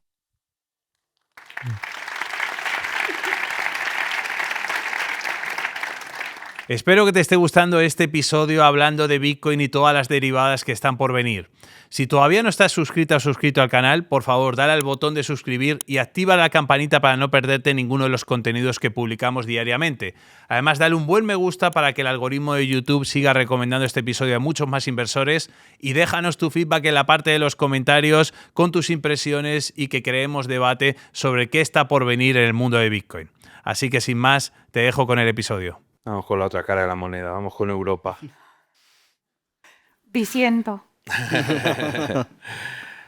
Te he visto tuiteando bastante, Chris, con todo este movimiento que ha habido, con el tema de la regulación, de todo ello. ¿Qué opinas? ¿Cómo está dando los pasos con MiCA y con todo lo que se viene este año y el siguiente a nivel de criptoactivos en Europa? Claro, el tema de la reserva estratégica en Europa está a años luz, parece, no lo sé. Me puedes contar vosotros que estáis más metidos. Pero ¿cómo ves en Europa? ¿Qué se nos viene? A ver, lo primero que me gustaría decir es que yo llevo muchos años percibiendo muy poco conocimiento profundo sobre la regulación. O sea, veo mucha gente hablar de qué mala es X regulación sin habérsela leído. Y luego veo que esto ya es normal en el mundo en el que vivimos, por desgracia, mucho prejuicio que sustenta argumentos, en teoría, de peso. O sea, yo te digo que esto es así porque mi prejuicio ya, o sea, mi sesgo ya, en un mundo polarizado no nos debería de extrañar. Vale, dicho esto, yo creo que, por ejemplo, hay mucho desconocimiento en cosas como, y ahora me voy a salir de Bitcoin porque ya te he dicho que Bitcoin no es objeto de ninguna regulación ni en Europa ni creo que en ningún país del mundo. Lo que es objeto de regulación son las cosas que hace la gente con la tecnología o los criptoactivos. En eso ya sabemos que Europa ha sido pionera en aprobar un reglamento que ordena, o sea, trata de ordenar el mercado. Ha sido pionera en aprobarlo, pero no es pionera en el contenido del reglamento. Es una especie de copia y pega de los mercados financieros, porque yo creo que Europa, ahora Estados Unidos y muchos de nosotros consideramos que lo que puede estar pasando es que el mercado de criptoactivos se está configurando como una especie de mercado financiero 2.0, ¿no? Entonces, eso necesita regulación. ¿Por qué? Porque yo que lo he vivido, aquí muchos hemos vivido estafas piramidales, hemos vivido bank runs dentro de cripto loquísimos. Yo también intenté ser trader y la quinta noche que me desperté a las 3 diciendo «soy pobre», dije «se acabó». Lo he pasado, entonces creo que al final sobre todo cuando el inversor minorista, que es el que no tiene nunca acceso a la información privilegiada, pierde, necesitamos una regulación. Entonces, en ese sentido, el reglamento MiCA lo que intenta es regular 3 cosas distintas dentro de los mercados de criptoactivos. Emisores de tokens, emisores de stablecoins, que ahí es donde está la madre del cordero en Europa, y proveedores de servicios como la empresa que lidera Jorge. ¿Qué está pasando a día de hoy? Desde el día 1 de enero oficialmente ya se puede pedir, digamos, autorización, pero es verdad que el regulador español de los mercados, que a mí personalmente me merece muy buena opinión y llevo trabajando con ellos ya unos 8 años, lleva hablando o entablando conversaciones con los distintos actores desde verano, ¿vale? Para ayudar a que un poco la transición sea más sencilla. ¿Por qué? Porque estamos hablando de empresas puramente tecnológicas que tienen que entrar ahora en los mercados financieros atravesando ese proceso que cualquier gestor de los que estaba antes en este escenario sabe que es, un dolor durante muchos meses. Vale, dicho esto, creo que, por ejemplo, no sabemos o se desconoce mucho que España ha sido pionera en algo que creo que todos los que creemos que la innovación es algo bueno, pues ha sido pionera en aprobar una ley que permite tokenizar instrumentos financieros. Todo esto que dice la gente, no, pues yo creo una empresa y tokenizo las acciones, esto no era legalmente viable hasta que en España no se aprobó, pionera en el mundo, la nueva ley de mercado de valores que te permite tokenizar acciones, deuda y bonos, ¿no? Y ahora se está copiando en el resto de Europa. Entonces creo que esa transición a los mercados 2.0 de verdad está pasando muy en la sombra. Y está pasando muy en la sombra porque creo que el riesgo país y los prejuicios que tenemos, muchos de ellos muy acertados, sobre lo que pasa en España, hace que muchas empresas ni siquiera se interesen, ¿no? ¿Qué pienso de Estados Unidos? Pues, a ver, yo llevo trabajando en este sector ya muchos años y venimos de una situación que hay que tener en cuenta. O sea, Estados Unidos, hasta hace 10 días, era un infierno. No había empresa que se atreviese a pisar Estados Unidos, empresa dentro del sector de los activos digitales. No había empresa que se atreviese a poner un pie en Estados Unidos. Y las más grandes se levantaban, Kraken se levantó un día con una sanción de $30 millones sin poder ni siquiera presentar alegaciones, ¿no? Entonces creo que venimos de un ecosistema donde tenían un comisario de los mercados que ni siquiera permitía, o sea, directamente atacaba al sector, y ahora lo que tenemos es la previsión de que un señor que dice que se va a convertir en el líder de los mercados de activos digitales, pues la gente está empezando a formarse una opinión de que posiblemente vaya a ser el nuevo jauja. Ahora, yo lo que digo es, tengamos en cuenta varias cosas. Estados Unidos tiene unos mercados de inversión y unos mercados financieros potentísimos, ya copados por muchas compañías muy, muy, muy grandes. Compañías que, como ha dicho Luna, ya han entrado con ETFs, ¿vale? Tienen sus productos estructurados sobre los criptoactivos y sobre Bitcoin. Tengamos en cuenta también que Estados Unidos es un país donde el lobby es una actividad muy común y muy normalizada, que mueve muchísimos millones de dólares y que no creo que un proveedor de servicios de criptoactivos vaya a poder competir con un BlackRock de turno para convertirse en emisor de lo que sea. Y luego, en último lugar, pues creo que ha sido muy claro al decir que él va a favorecer al ecosistema americano. Es una persona tirando a nacionalista, por decirlo de alguna forma así educada, y ha dicho que él va a favorecer lo que es el ecosistema americano, ¿no? Entonces, yo toda esta gente que está pensando que Europa sobreregula, que no digo que no, pero que lo une al argumento de, y ahora Estados Unidos va a ser este paraíso desregulado donde se va a poder hacer de todo, yo diría que no va a ser así. Es decir, hoy nos hemos levantado con que, ayer, los bancos ya contablemente pueden custodiar bitcoins, ¿vale? Para primera muestra un botón. No le ha pedido a Loomis que redacte un marco para que las startups dedicadas a cripto puedan hacerlo de manera regular. No. Los bancos. Y ha pedido que el establishment pueda entrar en esto. Entonces creo que lo que vamos a ver en Estados Unidos es, por un lado, las grandes empresas del sector de inversión o de los mercados financieros van a entrar en cripto. Eso efectivamente, posiblemente veamos un incremento de precio sobre Bitcoin. Y creo que todo lo demás se va a quedar como está. O sea, creo de verdad que allí hay grandes favorecidos. David Sachs, ya sabemos que va a ser mano derecha para toda la regulación tecnológica, y este señor está hasta aquí metido en una empresa en concreto, ¿no? Entonces creo que nada nuevo en el horizonte y mucho tráfico de información, con lo cual creo que el panorama no va a cambiar respecto a lo que tenemos. Más clientelismo, más lobby, más Estados Unidos. Ya está.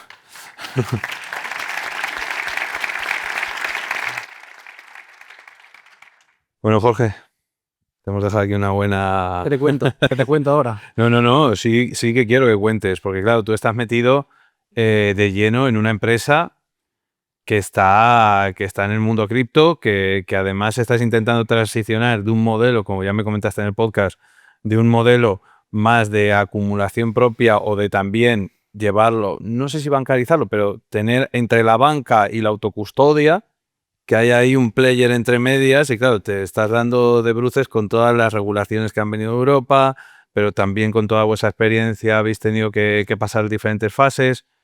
¿Cómo estás viendo la situación de la industria? ¿Qué estás viendo? Porque a mí ya fuiste muy positivo conmigo cuando estuviste en el podcast, pero ¿cómo ves el futuro de todo esto aquí en Europa?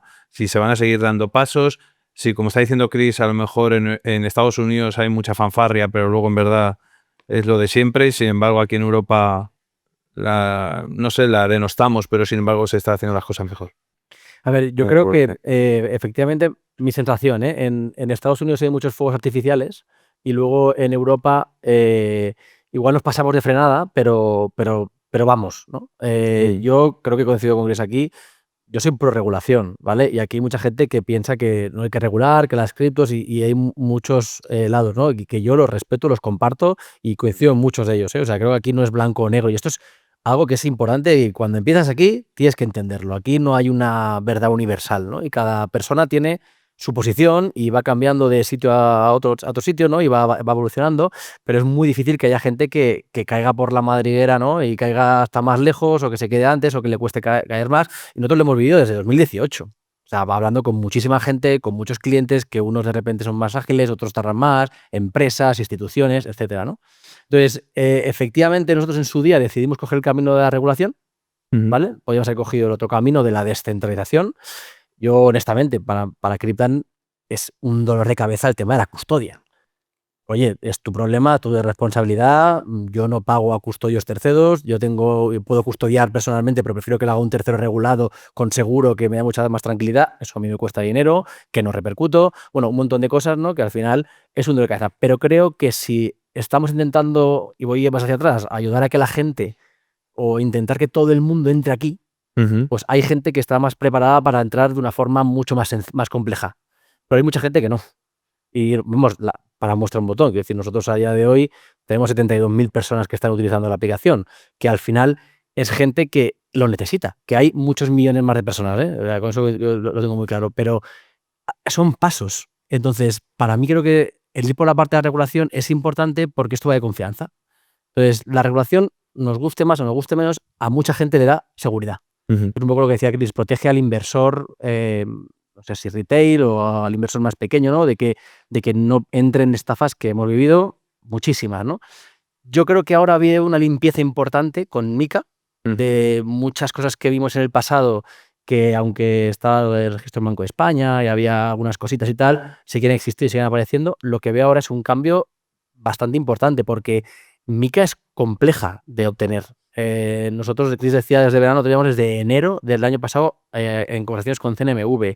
Hemos presentado en CNMV. Al final ha sido una colaboración que yo agradezco y yo también de aquí, oye, pues creo que CNMV se ha aportado. Hay determinadas personas en CNMV que yo me quito el sombrero. Yo creo que si no estuvieran sería muy complicado de avanzado, ¿vale? Hola, CNMV, si no veis. O sea, al final aquí yo creo que como en toda negociación hay que ceder. Tú no puedes querer quedártelo todo o estar en el otro lado, ¿no? Y esto es un poco de, oye, pues queremos intentar que la gente entre, pues hay que pasar a veces por el aro. Y en ese caso nosotros, oye, pues nosotros que hay por ahí, te puedo asegurar que no ha sido agradable. Todo el tema regulatorio es un dolor de cabeza que no te puedes ni imaginar. Te quita mucho el foco del negocio, requerimientos económicos, balances. Bueno, Chris lo sabe porque trabajamos juntos y es una locura. Pero bueno, creo que al final es positivo de cara a que empecemos en un punto y oye, aquí luego pues no sé si es lobbies o es presión o es que vaya entrando gente que sabe del tema dentro del regulador a asesorarle o ayudarle y ir llevándolo hacia donde creo que hay que ir. Pero evidentemente hay que empezar por algún punto. Yo estoy positivo con la parte regulatoria en lo que creo que va a traer adopción y esto beneficia yo creo que al ecosistema. Y luego, Luis, solamente una cosa más. No tiene ningún sentido que para ser, por ejemplo, una gestora de fondos, y tú has estado un poco en el mundo, tengas que pasar por un expediente de 8 o 9 meses con requisitos, folletos, capital, y luego para coger dinero de un inversor retail, montar una empresa y tener, por ejemplo, 2 millones de euros en custodia, no te pida nada. O sea, creo que al final también es un poco de sentido común. Estamos hablando a lo largo de todo el episodio de lo que se viene dentro del mundo Bitcoin, dentro del mundo cripto y también dentro de las finanzas personales y del devenir también de este sistema tan injusto, ¿no? Para poder protegerte de todo ello y para aprender a invertir con plenas garantías a largo plazo, no se me ocurre una mejor opción que empieces por Proyecto Pioneros, por nuestro book insignia formativo dentro de Inversión Racional. A través de Proyecto Pioneros te formaremos durante 12 meses, tanto a nivel teórico como a nivel práctico, en todo lo necesario para que adquiera las riendas completas en la gestión de tu patrimonio. Dentro de la formación teórica te enseñaremos todo lo necesario sobre planificación financiera, sobre análisis macroeconómico, sobre inversión tanto de manera pasiva como de manera activa en ETFs, fondos indexados, planes de pensiones indexados, robo-advisors, cómo crearte tu propia cartera de acciones eligiendo a las mejores empresas del mundo, cómo hacer un análisis fundamental de todo ello. Además, con los alumnos en los últimos años, y sobre todo en el último año, hemos estado invirtiendo en muchas empresas relacionadas con Bitcoin y hemos fusionado lo que sería el análisis de empresas convencional con el mundo de Bitcoin y además te enseñaremos muy bien a cómo poder analizar también la ciclicidad de Bitcoin y cómo poder invertir en Bitcoin a largo plazo y cómo formar parte de tu cartera también que sea súper rocosa y anticíclica. También te enseñaremos muy bien a cómo llevar el seguimiento de la cartera, qué brokers tienes que elegir y cómo optimizarlo todo a nivel fiscal, para que tengas el plan completo desde el principio hasta el final. Una vez que estés muy bien formado teóricamente, te daremos acceso a nuestro grupo avanzado del Proyecto Pioneros, donde nos reunimos todas las semanas los miércoles de 7 a 9 para buscar nuevas oportunidades de inversión, traer a grandes expertos y hacer tesis a profundidad. Por ejemplo, Jorge Soriano estuvo hace nada también dentro del grupo avanzado hablando de un montón de derivadas que tiene el mundo de Bitcoin, como la pignoración o como otro tipo o estilos de poder sacar o monetizar nuestras tenencias de Bitcoin. Además, también dentro del grupo avanzado te vas a unir a una comunidad de primer nivel con más de 500 alumnos y a nuestro grupo de Telegram donde estamos en comunicación diaria. Para más información te puedes meter en inversionracional.com/curso y ahí encontrarás toda la información sobre los temarios, sobre el tema de los testimonios de otros alumnos y que los puedas ver de manera extensa. Pero sobre todo en esta página hay una zona muy importante que es el formulario de contacto. Ahí puedes reservar una cita telefónica de manera completamente gratuita y personalizada conmigo y te guiaré en todo el proceso de cómo poder acceder, plazas disponibles, precio de la formación y sobre todo resolver todas tus dudas. Así que corre, métete en inversionracional.com/curso, reserva tu cita telefónica y nos vemos adentro. Al final, el mundo de las finanzas más tradicionales, joder, hay una regulación bestial. En asesoramiento financiero hay una regulación bestial, en tema de gestión de fondos hay una regulación bestial, por aquí gestores que han estado anteriormente las han pasado de Caín de mil maneras, tenemos que ir con mucho cuidado si es gestores, asesores, no sé qué, o sea, tenemos que ir con mucho cuidado. Está también muy bancarizado el sistema en Europa, En Estados Unidos nos hemos quejado del tema de los bancos, pero en Europa está todo muy bancarizado. Por eso yo abogo también por la formación de la gente de a pie, porque no puede ser que el 80-90% de los inversores solo haga caso a su asesor bancario. Yo lo digo aquí delante de todos, pero es una cosa que al final tenemos que exigir mucho más al sistema. Creo que esto están haciendo para no luchar contra el sistema, sino para meterse dentro del sistema hasta cierto punto. Entiendo también la cara que ha puesto por ahí Luna, de que tampoco es difícil entrar sin tener que pasar simple y llanamente por un exchange centralizado. También llego a entender, por ejemplo, que dependiendo del capital que tú tengas, la responsabilidad de autocustodia cada vez se vuelve más complicado. Es decir, por eso ya la última pregunta que os quería hacer es el tema de cómo afrontar un bull run. Ahora mismo estamos en una situación en la que cíclicamente habrá gente que está aquí holdeando Bitcoin y que por lo tanto le da igual. Pues sigue comprando DCA y ya está. Que me estás mirando y ese eres tú, Luna, por ejemplo. Pero luego hay gente que hay por aquí, muchos de ellos que son inversores y que es gente que todavía no se ha aproximado, no es un maximalismo extremo y todavía no se ha aproximado a Bitcoin para entenderlo como un cambio total en sus vidas y tal. Y mucha gente quiere invertir, pero cubrirse de posibles caídas del ciclo que tiene ciclicidad Bitcoin muy bestia y que casualmente esto lo estamos haciendo en 2025 y que estamos en plena fase de bull run, se supone, cíclico, justo este año, ¿no?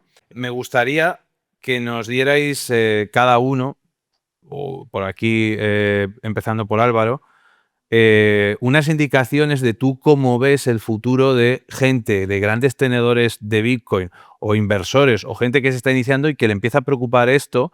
¿Cuál es la mejor manera de transicionar de si tener autocustodia y sin KYC, si tener una parte con custodia externa para poder eso fiscalizarlo correctamente?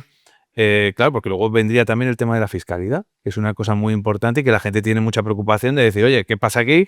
Esto si luego lo quiero vender por cualquier cosa, ¿cómo tributo esto, ¿no? ¿Cómo ves tú esta fase que estamos viviendo ahora mismo en 2025 de que la gente, los que ya saben de Bitcoin, se están replanteando muchas preguntas de estas? Sí, yo esto lo enseño todos los días, o sea que es Sí. lo normal.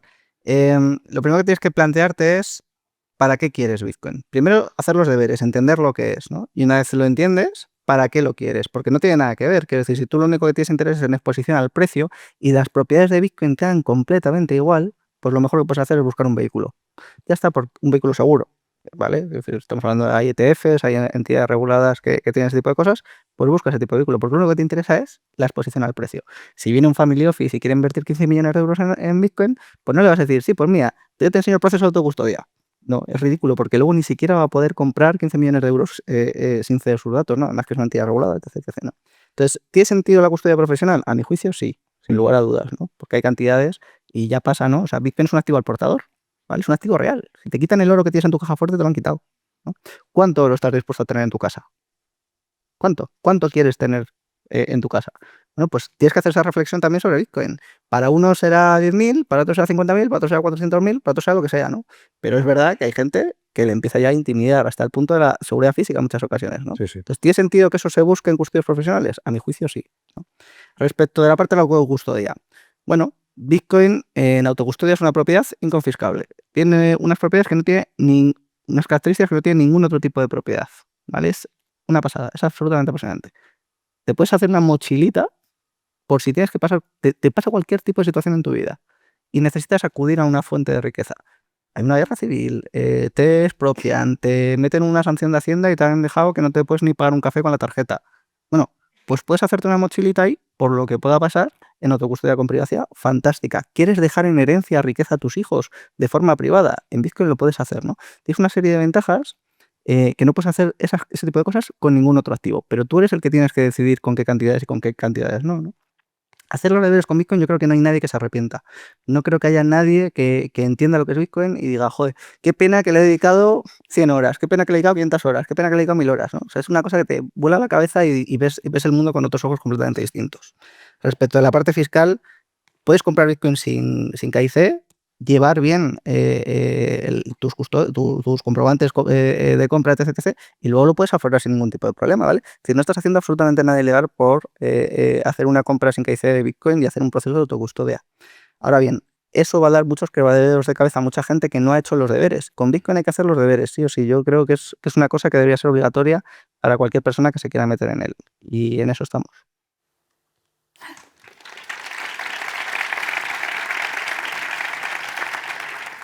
Bueno, Chris, te tienes que encontrar con cada papelón, ¿no? Allí en... Por eso que te pregunto directamente por la fiscalidad, ya. O sea, Mejor. Sí. Bueno, ha salido en el tráiler, o sea... Sí, ya. Llevo muchos años, porque tengo un perfil bastante extraño como abogada. Normalmente a los abogados nos enseñan una cosa, que es te hiperespecializas y hacer lo mismo toda la vida. Pues yo no. Yo empecé especializándome en derecho tributario, me apasiona además. Ujú. Luego salté a la tecnología, ¿no? Pero conservo esa parte además, la especialidad de litigiosidad tributaria, que significa básicamente discutirle a Hacienda. O la Hacienda. O la Hacienda. Entonces, creo que soy además una persona súper obsesiva de estudiar los criterios fiscales. Creo que de un tiempo a esta parte tenemos, y es una crítica súper constructiva, creo que tenemos una técnica legislativa pésima. Creo que eso luego da muchos problemas al contribuyente, y entonces luego lo que obtenemos es un montón de contribuyentes intentando averiguar cómo comprar Bitcoin sin KIC, en autocustodia, meterlo en un hoyo, que mis hijos de los hijos de mis hijos ya lo tributen, ¿no? Creo que es todo parte del mismo problema que se arreglaría con una normativa sencillita, Clara. o sea, cortita y al pie. No es lo que tenemos, pero, y esto es una cosa que sí que me gustaría decir porque lo he compartido con ellos antes, parece ser que algo ha cambiado dentro del ministerio, algo ha cambiado desde que tú y grabamos ¿Ah, sí? el podcast, y parece ser que hay un grupo de trabajo que va a empezar a crear una normativa que, digamos, limpie un poco el criterio de la DGT de todos estos últimos años. Entonces, dicho esto... El otro día escuché a la CNMV decir o el presidente, creo, a ver si no me equivoco, de la CNMV, que se empezaran a crear cuentas de ahorro para poder invertir y Sí. que no tuvieran tributación Sí. hasta que se sacara ya, ¿no? A efecto de El interés famoso criterio compuesto. intrafondo que voy a intentar pelear yo como sea para Y verlo. decían, pero cripto no. Bueno, ya veremos. Ya veremos. Todo se andará. Pero sí, fiscalmente creo que a ver, aquí el problema está en lo de siempre. Yo en el 2017 escribí un artículo que se llamaba algo así como Bitcoin y la alteración de los sistemas de incentivos en fiscalidad, ¿no? Ujú. Y analizaba un poco cómo la tendencia de los sistemas tributarios ha ido hacia los incentivos negativos. Es decir, o pagas o vengo y te sacudo, ¿no? Y además de una forma cada vez más agresiva.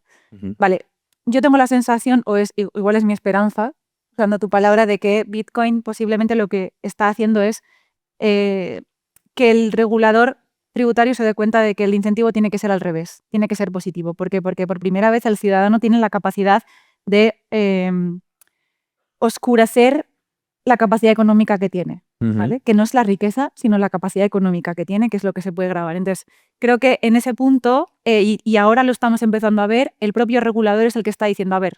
Además, yo me acuerdo, y esto venía en otro podcast que tú y yo grabamos, te lo conté, Ujú. la primera vez que me senté con Hacienda, Ujú. como un poco como grupo de trabajo, y me acuerdo que una de las personas que estaba allí sentadas me dijo, mira, Cris, te voy a contar la verdad.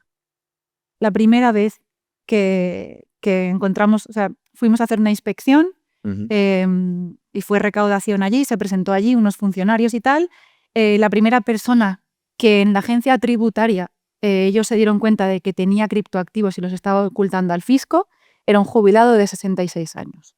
Entonces, el tipo me dijo, estamos acojonados, porque nosotros pensábamos que esta era una cosa de 4 chavales moviendo criptos en la deep web, ¿no? Ujú. Entonces me dijo, estamos acojonados, y como estamos acojonados, queremos hacer una regulación que se pueda entender, no lo que hay en las consultas vinculantes. Ujú. Pues a partir de ahí, ¿cuál es un poco mi papel? Pues lo que he estado contando durante toda la charla de hoy.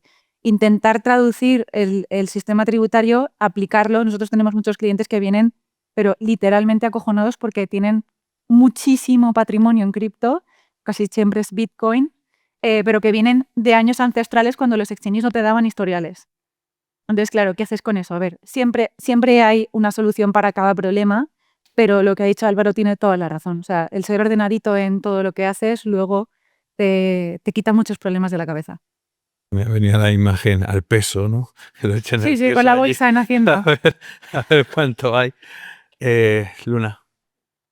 Muy de acuerdo con cómo ha empezado a decir Álvaro, que depende un poco para lo que estés en Bitcoin. Ujú. Si vienes a por el dólar barato, el rápido, pues haz como quieras, da igual. Casi que no te compensa ni romperte la cabeza, porque como es rápido, no te va a compensar aprender o, como dice Álvaro, hacer los deberes, ¿no? Es a que te lo hagan y déjate llevar, ¿no? Bitcoin es un superpoder. Bitcoin es, esto lo dije en un pod hace pues, un año y medio así, reflexionando, digo, es como que te pica la araña de Spiderman, ¿no? Y entonces ya está, o sea, tú tienes todo el superpoder, tienes todas las posibilidades, puedes saltar entre edificios, entre rascacielos en Manhattan, puedes hacer absolutamente todo. Lo tienes, a partir de ahí tú puedes decidir si solo quieres usar ese superpoder para ponerte la máscara de Spiderman y ir a Halloween, o si quieres saltar entre las torres de Nueva York, ¿no? Entonces, ¿yo qué digo? Que antes cuando ponía las caras era por un tema del empujar la adopción masiva a cualquier precio. O sea, la adopción masiva a cualquier precio, yo te lo custodio, no tienes que pensar nada, eso es absurdo. Porque recuerda a todo el mundo que se miren lo que fue la Orden Ejecutiva 6102, en la que Estados Unidos, no el Estado de la República Bananera del Caribe, Estados Unidos prohibió la tenencia de oro privado, ¿sí? Con algunas excepciones y demás. Entonces, si tú centralizas reservas, así es como se acabó el patrón oro. Y no es que yo esté visualizando un patrón Bitcoin, pero sí que o sea, yo diría que Bitcoin tiene ese superpoder de que tú puedes autocustodiar. Si estás aquí para algo que no sea solo el precio, obligación a autocustodiar. Aunque pases por exchange centralizado, obligación a autocustodiar. Hay hacks a día de hoy, cada año hay no sé cuántos hacks a exchange. Y hay veces que el exchange tiene que cerrar porque, claro, cuando te roban algo que es irreemplazable, que no te puede venir un rescate de Europa porque es que hay 21 millones de unidades, eso no se puede reemplazar. Es que solo te queda la quiebra. Y hay ejemplos en España, ¿vale? Y en el mundo. Entonces, siendo quizá el más conocido, Mt. Gox. Autocustodia es capital. Si vienes para salir rápido, ok, haz lo que quieras, ETF, whatever. Pero si vienes por un poquito de esa libertad, por un poquito de ese fuck you money que es Bitcoin al Estado, impepinable autocustodiar. Y luego, además, es que Bitcoin estamos entrando en una era en que Bitcoin está desarrollando todavía más superpoderes. Y yo estoy muy obsesionado con un tema que es como la herencia automática. O sea, las capacidades de programabilidad de Bitcoin están aumentando porque, bueno, ya pasan años y se puede empezar a sacar todo el partido. Hay unos genios, los cypherpunks de nuestros días, que siguen experimentando con estas cosas, ¿no? Entonces, el hecho de que tú puedas tener algo, como dice Álvaro, esa mochilita que nadie conoce tal, pero es que encima una mochilita que es inteligente y que sabe que cuando te has muerto, tu familiar ya lo puede recuperar sin que haya nadie de por medio, incluso con gente como Chris, que tú ya lo dejes todo ordenadito para que tampoco vayan a tener ningún problema legal si es que ellos quieren aflorar eso. Hostia, es acojonante. Y todo eso empieza en la autocustodia. Puedes empezar por lo más simple, 12 palabras, ya está. Y a partir de ahí lo podemos complicar. Pero es que es eso, eres Spiderman y solo te quedas con la careta.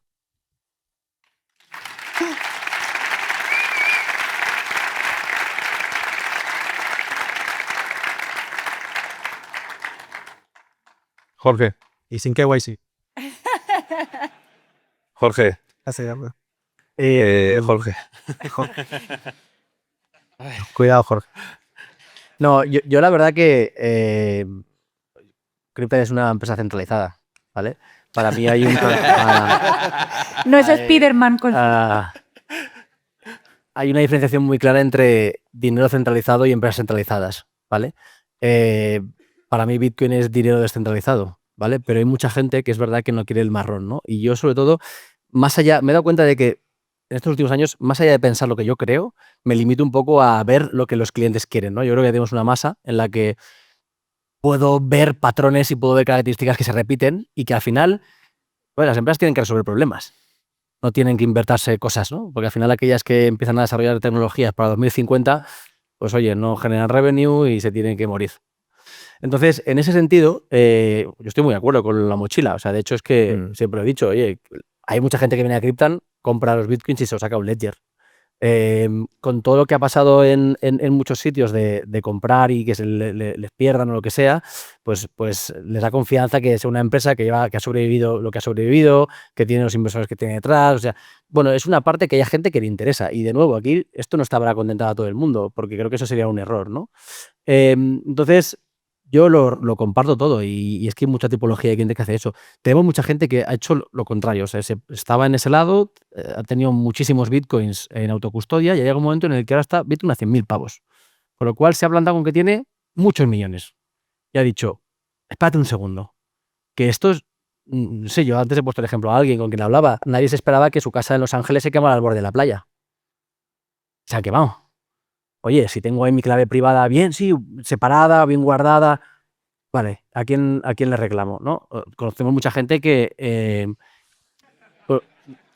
Cuidado ahí.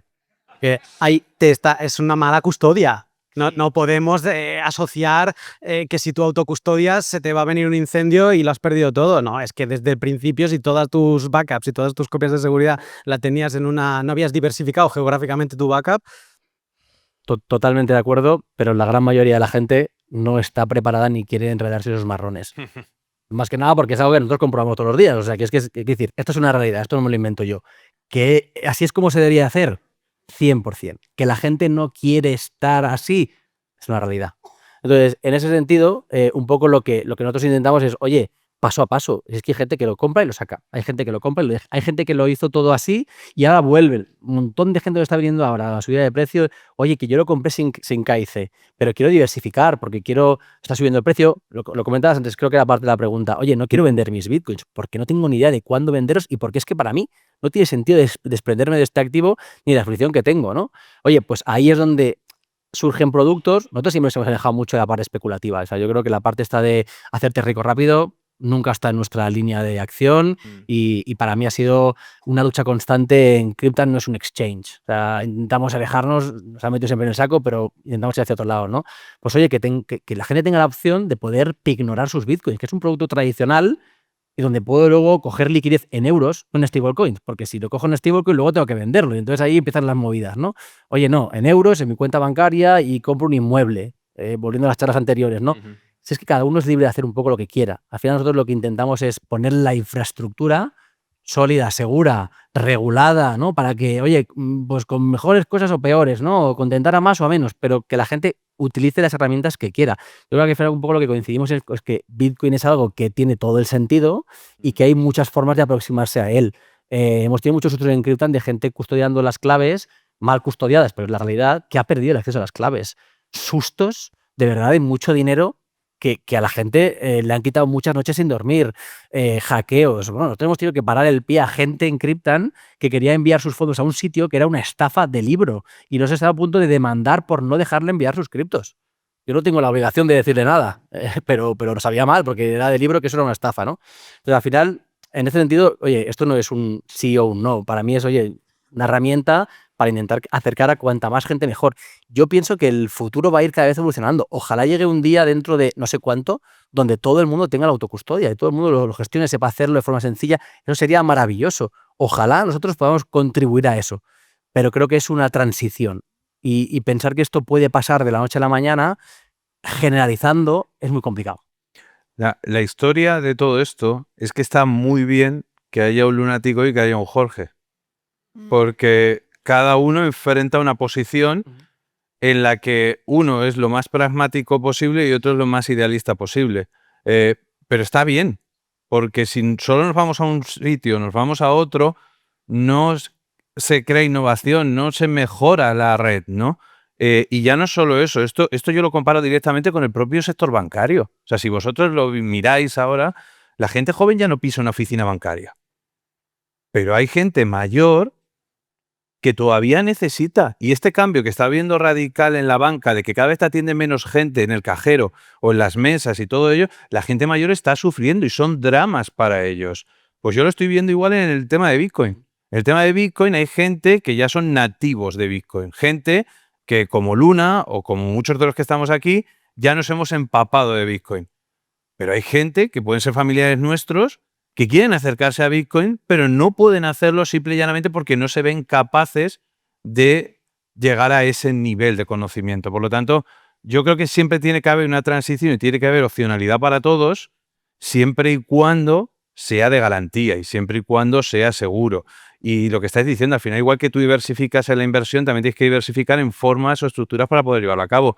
Porque por mucho que si tú estás simple y llanamente holdeando Bitcoin para todos tus ahorros tenerlos ahí, en tu vida vas a tener un montón de cosas además de holdear Bitcoin. Por lo tanto, tendrás que tener herramientas bancarizables, como has dicho, que si pignoración, que si coberturas, que si tal. Y otra de las cosas que me preocupa mucho de todos los que estabais hablando es el tema de la volatilidad. A diferencia de otro tipo de activos, Bitcoin puede caerte un 70% y un 80%. Eso tienes que tener unos conocimientos tan bestias para aguantar eso, y aún así los que tienen los conocimientos se lo hacen en los pantalones. Porque un 70% de caída, que yo lo he vivido y muchos de los que están aquí lo han vivido, eso es muy, muy, muy duro. Y eso, a lo mejor, en un activo de renta fija, en un activo diversificado en inversión en bolsa, pues bueno, en X crisis te puede caer un 50, un 40, pero un 70, un 80. Por eso, holdear se puede hacer, pero lo tienes que hacer con conocimiento de causa y debería de haber herramientas para hacer coberturas, pignoración, para hacer más cosas, para profesionalizar todo esto. Pero bueno, era para mí el cierre de esta charla, que creo que ha quedado espectacular. Gracias a todos por haber asistido a esta mañana.